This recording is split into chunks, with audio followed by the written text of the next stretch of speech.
Selamat pagi anak-anak ibu semuanya. Gimana kabarnya hari ini?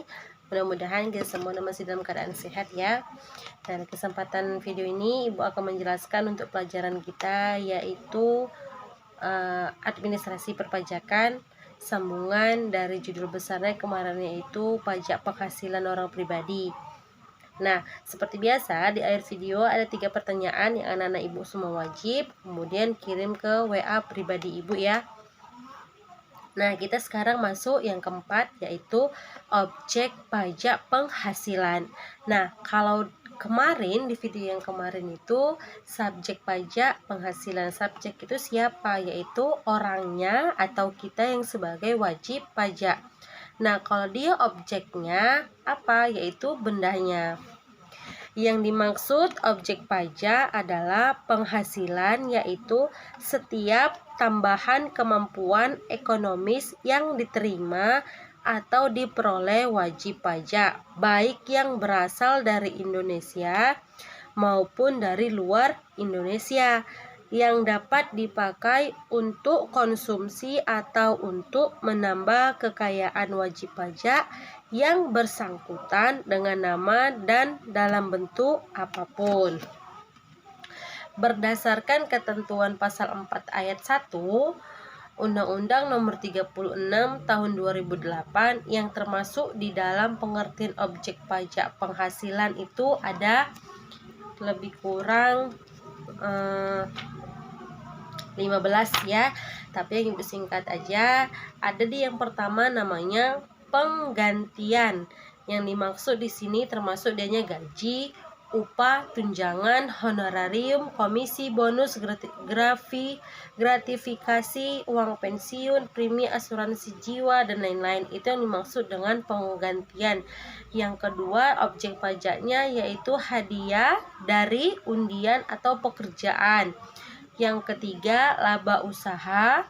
Yang keempat, keuntungan karena penjualan atau karena pengalihan harta.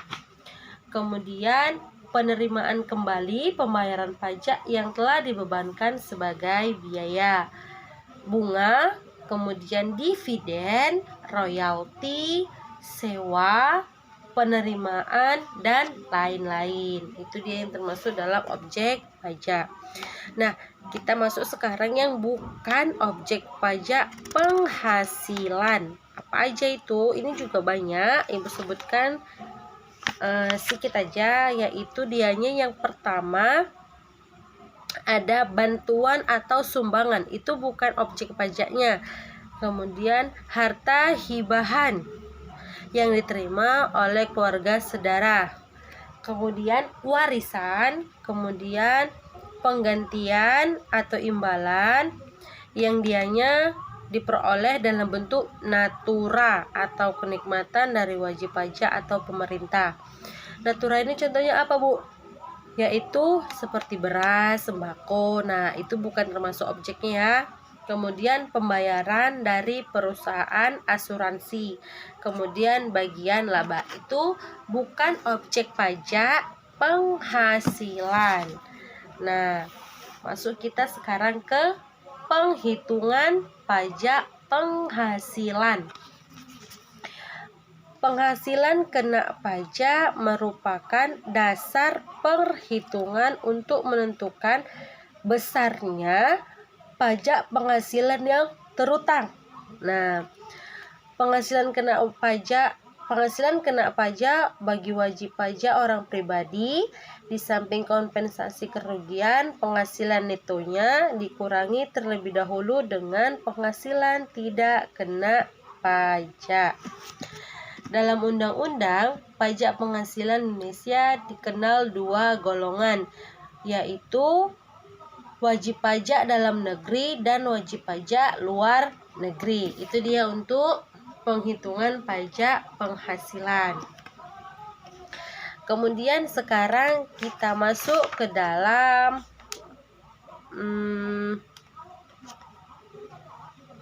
pengurangan penghasilan bruto.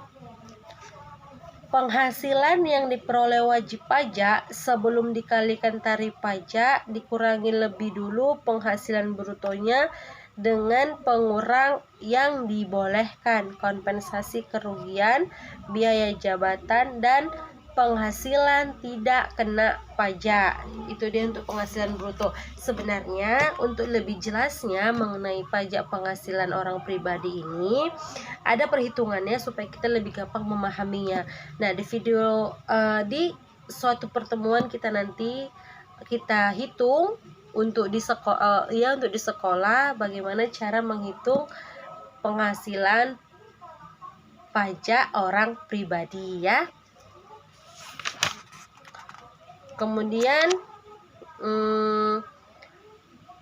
untuk video perpajakan pajak penghasilan orang pribadi ini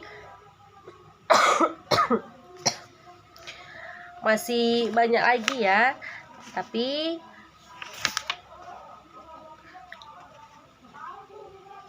nah sekarang masuk kita ke penghasilan tidak kena pajak.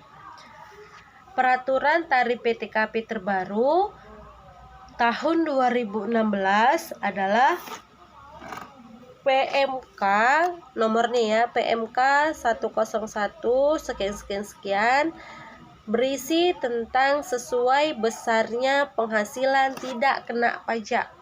Ada di sini 4, yaitu yang pertama, besarnya tarif PTKP tahun 2016 sebagai berikut. Yang pertama, dia ada 54 juta. Ini untuk wajib pajak orang pribadi. Kemudian ada yang kedua, 4.500.000 untuk tambahan wajib pajak yang kawin. Artinya di sini untuk istri PTKP-nya. Kemudian yang ketiga, 54 juta tambahan untuk seorang istri yang penghasilan digabung dengan penghasilan suami.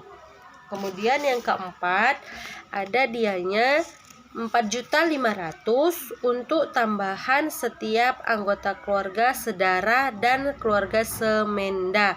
Artinya di sini 4.500.000 ini yaitu satu orang anak, dihitung PTKP-nya 4.500.000. Jadi kalau dianya anaknya 3, dalam perhitungan pajak itu dibatasi 3. Anak keempat itu nggak masuk, hanya ada anak ketiga, berarti 4.500.000 dikalikan 3 PTKP-nya. Yang dimaksud di sini untuk keluarga sedara atau semenda adalah yang pertama, sedara lurus, yaitu terdiri dari ayah, ibu, anak kandung. Kemudian yang kedua ada sedara kesamping, artinya saudara kandung. Semenda lurus di sini termasuk dianya mertua atau anak tiri. Kemudian yang ketiga semenda kesamping, yaitu ada dianya saudara ipar.